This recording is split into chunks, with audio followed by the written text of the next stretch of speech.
Such a beautiful day today. I always like to go on a nice walk, really like experience nature.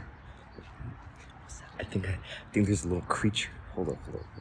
As soon as I was making that video, it hid underneath these leaves. If I can just get up real close, just move it aside. I think I know. Oh, it's a frog. Come on, little guy. Let's get you somewhere safe. My name is Julian and I love Yu-Gi-Oh! Today we're going to be checking out one of my favorite Edison format decks, Hero Frog. I'm going to be going over a few things that I feel like a lot of players who are getting into the deck just need to know off the bat. Even some experienced players I've found have forgotten some of these quick tips to be able to get you ready to play some Yu-Gi-Oh! Edison format with Frog Heroes. If you feel like I've missed something or you want to include something, comment down in the comment section below. I appreciate it. I love Yu-Gi-Oh! This is how you do the Duplock in Edison format. All you're going to need is Substitute and one other monster that is already on the field. For this example, I'll be using Yugioh Infernal Prodigy because we can special summon from our hand and do the Duplock on our very first turn. You're going to want to normal summon your Substitute, tribute any monster or to the graveyard to special summon a Treeborn Frog from your deck. Go ahead and keep doing that until you're all out of Treeborn Frogs. Once you get a Swap Frog, you're going to want to use Swap Frog's effect to send from deck or field to the graveyard, most likely another Substitute. You're going to want to keep doing this until all Substitutes are in your graveyard. Go ahead and go for another Swap Frog, using its effect to send another Substitute. If you draw any of these cards in your hand, feel free to skip this step. On the last one, you're going to want to summon your Dupe Frog in face of defense, and then tribute Substitute to go ahead and summon another Dupe Frog from your deck. And that is how you do the Duplock in Edison format. Here we have the hero monsters that you normally play in Hero Frogs. I really like this lineup, and it's very standard throughout all of the history of playing Edison format. The main guy that you're going to want to use is Stratos. Whenever you have him with any other hero in your deck, you can go ahead and normal summon him for a turn. If you need a water in graveyard, go ahead and grab the Elemental Hero Ocean. This is really good if you draw a Miracle Fusion.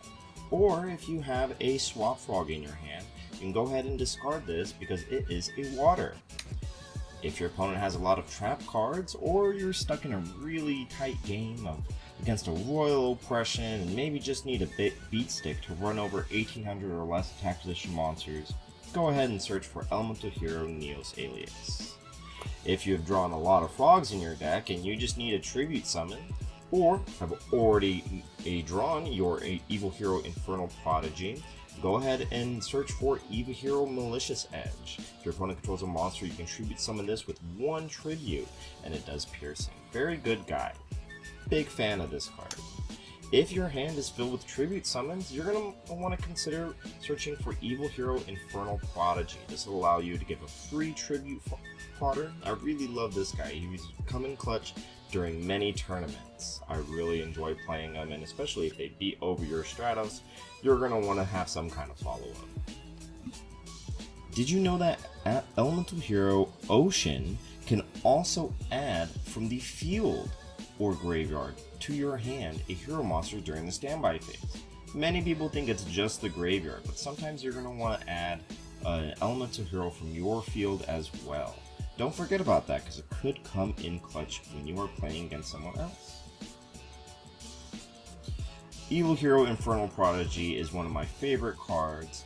A lot of people will forget that not only does it have a special summon from the hand effect, but it also has a draw effect.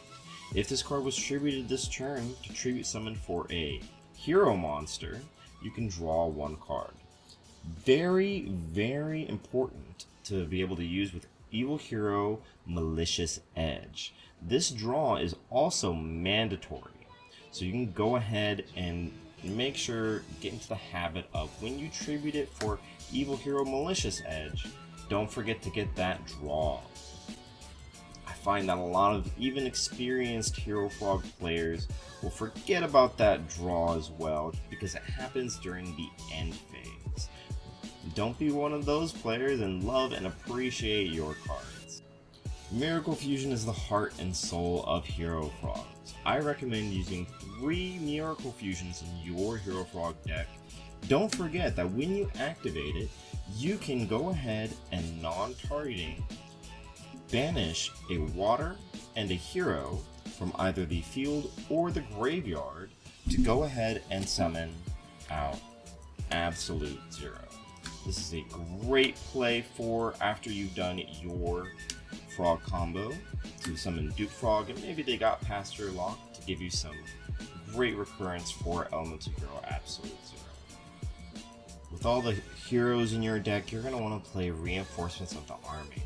This is an old school classic card that I really enjoy using, especially nowadays.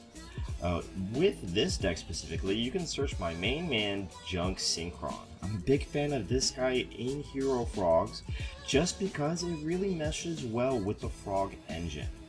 You're going to want to use it to normal summon and bring back a Swap Frog. You can go ahead and bring back your Swap Frog and use Swap Frog's effect to bounce Junk Synchron back to your hand for cost. Its effects are negated, so you won't be able to get that extra normal summon, but sometimes you just want to get an extra frog for value. There are 2 other ways you can use Junk Synchron. The first way is what most people use it for, is to synchro summon using a 3 and a 2 for any level 5 monster. If you have any of your other frogs or other monsters, there's a variety of synchros that you can go ahead to choose from. It doesn't have to be this guy. Another way that you can use Junk Synchron is to bring back your Dupe Frogs. While the Dupe Frog may be negated on the field, it can still activate its graveyard effect if it's sent to the graveyard, as long as it doesn't miss the timing. Here are some quick tips that many people I find forget, even those who have played in tournaments. Dupe Frog, while he is very knowledgeable and has gone to school for being a frog, it does forget some stuff. So Dupe Frog does have the effect of when this card is sent from the field to the graveyard, you can add 1 frog monster from your deck or graveyard to your hand except Dupe Frog. Be careful with this one because it can miss the timing. That means you're going to not want to tribute it for Caius. The main thing is that the Dupe Frog has to be the last thing to happen. So if it's sent to the graveyard as cost, or sent to the graveyard as Chain Link 2 or higher, Dupe Frog will miss the timing and not be able to activate Dupe Frog's effect. Be wary when you're tribute summoning or using it for something else. Something I really appreciate about Yu-Gi-Oh! Is that you can play any card that you really like. I'm a big fan of enemy controller. I think it's such a gamer move to play, and there's a really great combo that you can use in Frog Heroes specifically. When you special summon Treeborn Frog while you control no spells and traps, you can go ahead and use enemy controller still in the standby phase because it is a quick play spell, tributing your Treeborn Frog for cost to take an opponent's monster. While you're still in the standby phase, you can go ahead and special summon Treeborn Frog again. I'm a big fan of this combo, and I recommend using enemy controller in the main deck if you're considering playing Hero Frogs. I've been playing with Judge Julian for around 2 years, and I won this GGPLA mat because of how much better he made me.